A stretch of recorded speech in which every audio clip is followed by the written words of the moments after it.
So long video ಇದ್ದಿದ್ದರಿಂದ part 1 part 2 ಮಾಡೋಣ ಅಂತ ಬೇರೆ ವಿಡಿಯೋ ಮಾಡ್ತಾಯಿದ್ದೀನಿ.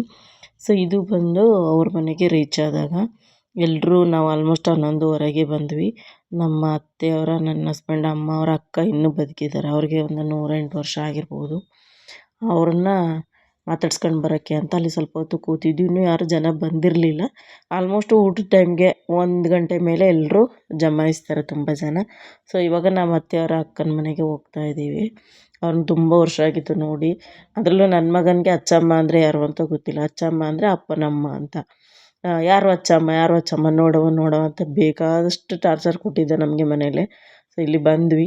ಇವ್ರಿಗೆ ಕಣ್ಣಂತೂ ತುಂಬಾ ಚೆನ್ನಾಗಿದೆ. ನಮ್ಮ ಮನೆಗಳಲ್ಲಿ ದೀಪ ಹಚ್ತೀವಲ್ಲ ಕೇರಳದಲ್ಲಿ, ಆ ಕೆಲಸ ಎಲ್ಲ ಇವ್ರ ಮನೇಲಿ ಇವರೇ ಮಾಡೋದು. ಅವ್ರ ಸೊಸೆದಿರ್ಗಂತೂ ಒಪ್ಕೊಳ್ಳೋದೇ ಇಲ್ಲ ಅವರು. ನಾನೇ ಮಾಡಬೇಕು ಅಂತ ಮಾಡ್ತಾರೆ. ಅಷ್ಟು ಆ್ಯಕ್ಟಿವ್ ಆಗವ್ರೆ. ನಡ್ಕೊಂಡೇ ಬಂದರು ನಮ್ಮ ಜೊತೆಲಿ. ಲಾಸ್ಟಿಗೆ ನಾವೇ ರೆಡಿ ಮಾಡ್ಕೊಂಡು ಕರ್ಕೊಂಡು ಹೋದ್ವಿ ಸೀರೆ ಉಡಿಸ್ಕೊಂಡು. ಸೊ ಎಲ್ಲ ಕೇಳ್ತಾಯಿದ್ರು. ನನ್ನ ಹಸ್ಬೆಂಡ್ಗೆ ಮದುವೆ ಆಗೋದನ್ನ ನೋಡೋಕ್ಕೆ ಅವ್ರ ತಾಯಿಗೆ ತುಂಬ ಇಷ್ಟ ಆಯ್ತಂತೆ. ಬಟ್ ಹೆಲ್ತ್ ಇಶ್ಯೂಯಿಂದ ಬೇಗ ಹೊರ್ಟೋಗ್ಬಿಟ್ರು. ಸೊ ಹಂಗಾಗಿ ಅದನ್ನ ಅವ್ರು ಹೇಳ್ತಾಯಿದ್ರು. ಸ್ವಲ್ಪ ಕಿವಿ ಅಂದರೆ ಹತ್ರ ಮಾತಾಡಿದ್ರೆ ಚೆನ್ನಾಗಿ ಕೇಳಿಸುತ್ತೆ, ಸ್ವಲ್ಪ ದೂರ ಕೂತ್ಕೊಂಡು ನಾರ್ಮಲಾಗಿ ಮಾತಾಡಿದ್ರೆ ಕೇಳಿಸಲ್ಲ. ಸೊ ಇದು ಅವ್ರ ಮಗನ ಮನೆ. ಇದಕ್ಕೆಲ್ಲ ತರವಾಡು ಅಂತ ಹೇಳ್ತಾರೆ. ನಮ್ಮದು ಕೂಡ ತರವಾಡೇನೆ. ಸೊ ಮೊದಲು ಮೇಲ್ಗಡೆ ಫ್ಲೋರ್ ಇರಲಿಲ್ಲ ಇವ್ರ ಹತ್ರ. ಸೊ ಆಲ್ಟ್ರೇಷನ್ ಆಗಿ ಈ ರೀತಿ ಮಾಡ್ಕೊಂಡು ಚೆನ್ನಾಗಿದೆ. ಬಟ್ ಮನೆ ಈ ಥರದ್ದು ತುಂಬ ಇಷ್ಟಪಡ್ತಾರೆ ಕೇರಳದವ್ರು. ಯಾಕಂದರೆ ಅಲ್ಲಿರೋವಂಥ ಒಂದು ಸೆಕೆಗೆ ಈ ಥರ ಮನೆಗಳು ಒಂಥರ ತಂಪು. ಸೊ ತುಂಬ ಇಷ್ಟಪಡ್ತಾರೆ ನೋಡಿ. ಹೆವಿ ಮಳೆ ಆಗಿರೋದ್ರಿಂದ ಮುಂದ್ಗಡೆ ಎಲ್ಲ ಪಾಚಿ ಬೀಳ್ಕೊಬಿಟ್ಟಿದೆ ನೆಲದಲ್ಲಿ. ಇದು ಯಾವ ಹೂವು ಏನಣ್ಣೋ ಗೊತ್ತಿಲ್ಲ, ಮತ್ತು ಚೆನ್ನಾಗಿ ಕಾಣಿಸ್ತಾಯಿತ್ತು ಮನೆ ಬಾಗಿಲಲ್ಲಿ. ಸುಮಾರು ಹೂ ಬಿಟ್ಟಿತ್ತು. ಸಿಕ್ಕಾಪಟ್ಟೆ ಗ್ರೀನರಿ ಥರ ಒಂಥರ ಚೆನ್ನಾಗಿ ಫೀಲ್ ಆಯ್ತಾಯಿತ್ತು. ಈ ರೀತಿ ಇದ್ದರೆ ಅಲ್ಲಿ ಕಾವ್ಗೆ ತುಂಬ ಮರಗಳಿದ್ರೆ ಅವ್ರಿಗೇನೋ ಒಂಥರ ತಂಪು. ಅವ್ರಿಗೆ ಮಾತ್ರ ಗೊತ್ತು ಸೆಕೆಗಾಲದಲ್ಲಿ ಮತ್ತು ಮಳೆಗಾಲದಲ್ಲಿ ಆಗೋ ಹಿಂಸೆಗಳು. ಕೇರಳದವ್ರಿಗೆ ಮಾತ್ರ ಗೊತ್ತು. ಸೊ ಹಂಗಾಗಿ ಅವ್ರನ್ನ, ಅಮ್ಮನ್ನ ನಾವು ರೆಡಿ ಮಾಡಿದ್ವಿ. ಬನ್ನಿ ನಾವು ದೇವಸ್ಥಾನಕ್ಕೆ ಕರ್ಕೊಂಡು ಹೋಗ್ತೀವಿ ಅಂತ. ಸ್ವಲ್ಪ ಹತ್ರನೇ ಇತ್ತು. ಇವರ ಅಣ್ಣ ತಮ್ಮಂದ್ರ ಮಕ್ಕಳಿಗೆ ಅದು ದೇವರು ಬಂದಿರೋ ಅಂಥದ್ದು. ಅಲ್ಲಿ ಒಂದು ಚಿಕ್ಕದಾಗಿ ಗುಡಿ ಕಟ್ಟಿ ಇವರು ಪ್ರತಿ ವರ್ಷ ಹಬ್ಬನ ಮಾಡ್ತಾರೆ. ನಮ್ಮ ಕುಟುಂಬದವ್ರು ಮಾತ್ರ ತೆಂಗಿನಕಾಯಿ, ಬಾಳೆ ಎಲೆ, ರೇಷನ್ ಐಟಮ್ಗಳನ್ನೆಲ್ಲ ಕೊಡೋ ಅಂಥದ್ದು.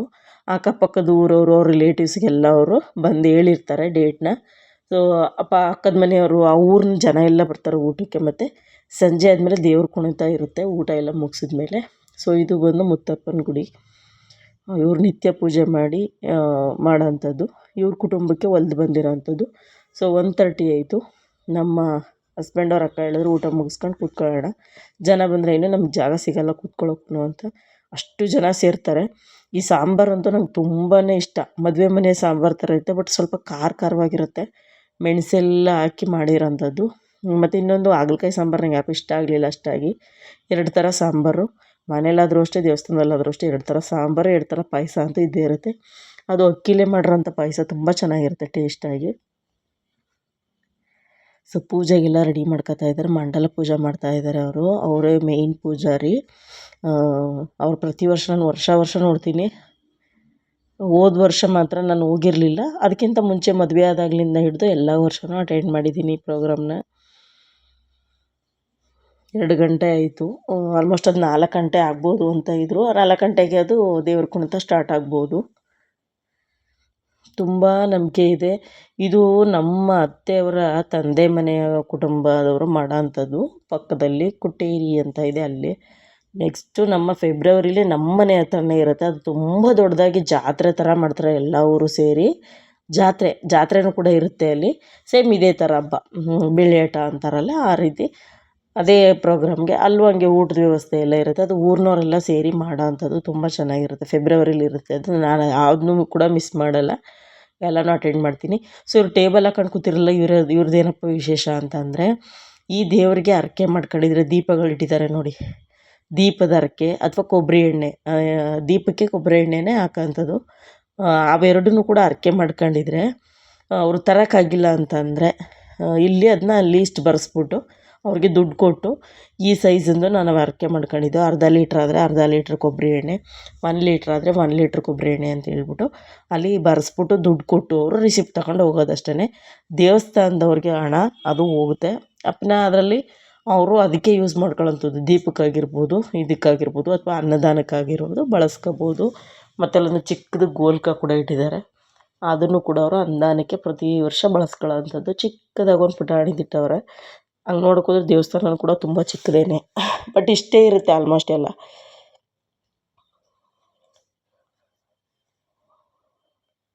ಅಂದರೆ ಇವರು ಮನೆತನಕ್ಕೆ ಸೇರಿರೋದ್ರಿಂದ ಈ ಜಾಗದಲ್ಲಿ ಅವರು ಚಿಕ್ಕದಾಗಿ ಗುಡಿ ಕಟ್ಕೊಂಡಿದ್ದಾರೆ. ನಾನು ಹೋಗ್ಬೇಕು ಅಂದ್ಕೊಂಡೆ, ಮುಂದ್ಗಡೆಯಿಂದ ಹೋಗೋಕ್ಕಾಗಲಿಲ್ಲ. ಲಾಸ್ಟ್ಗೆ ವೀಡಿಯೋ ಆಗುತ್ತಾ ನೋಡೋಣ.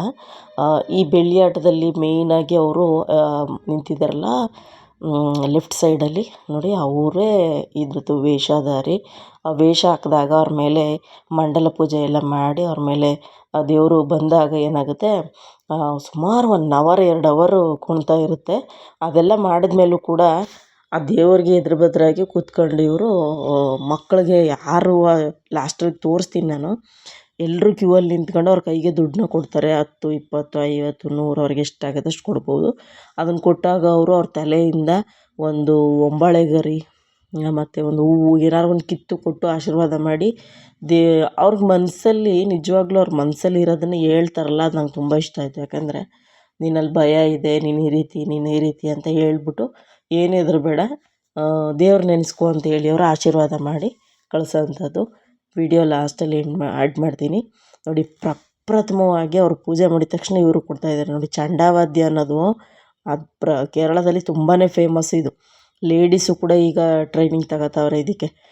ಫಸ್ಟು ಪೂಜೆ ಮಾಡಿ ಮಂಡಲ ಪೂಜೆ ಮಾಡಿದ ತಕ್ಷಣ ಅಲ್ಲಿ ಟೇಬಲ್ ಮೇಲೆ ಇಟ್ಟಿದ್ದಾರಲ್ಲ, ಅದನ್ನು ಆ ದೇವ್ರ ತಲೆ ಮೇಲೆ ಸೆಟ್ ಮಾಡಿ ಕೂರಿಸ್ತಾರೆ. ಒಂದು ಇದನ್ನು ಹಸ್ರು ಕಲರ್ದು ಇದೆಯಲ್ಲ ಅದನ್ನು, ಅದರಲ್ಲಿ ಹೂವು ಮತ್ತು ಒಂಬಳೆ ಏನೇನೋ ಇರುತ್ತೆ. ಪೂಜೆ ಎಲ್ಲ ಮಾಡಿ ಅದನ್ನು ತಲೆಯಲ್ಲಿ ಹಾಕಿ ಆಮೇಲೆ ವೇಷ ಹಾಕುವಂಥದ್ದು.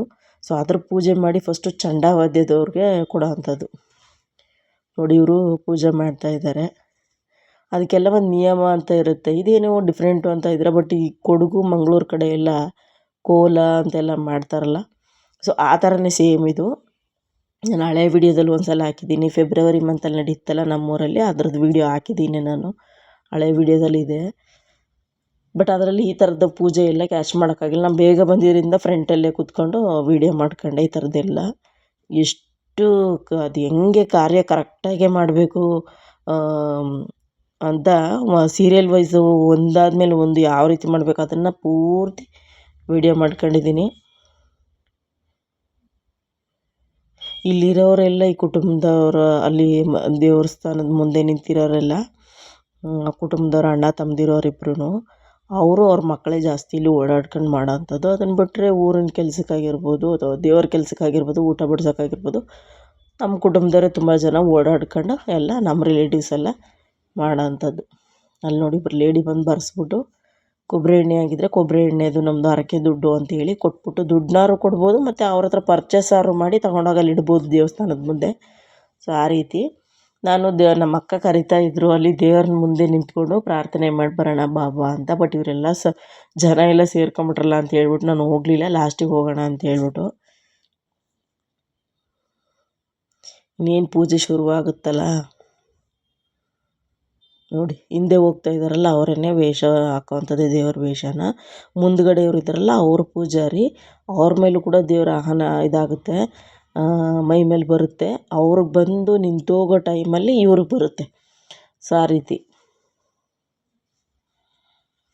ನೋಡಿ, ಅಲ್ಲಿ ಕೈಗೆ ಸಿಗಾಕೊಂಡ್ರಲ್ಲ ಅದು ದೇವ್ರ ತಲೆ ಮೇಲೆ ಒಂಬಾಳೆ.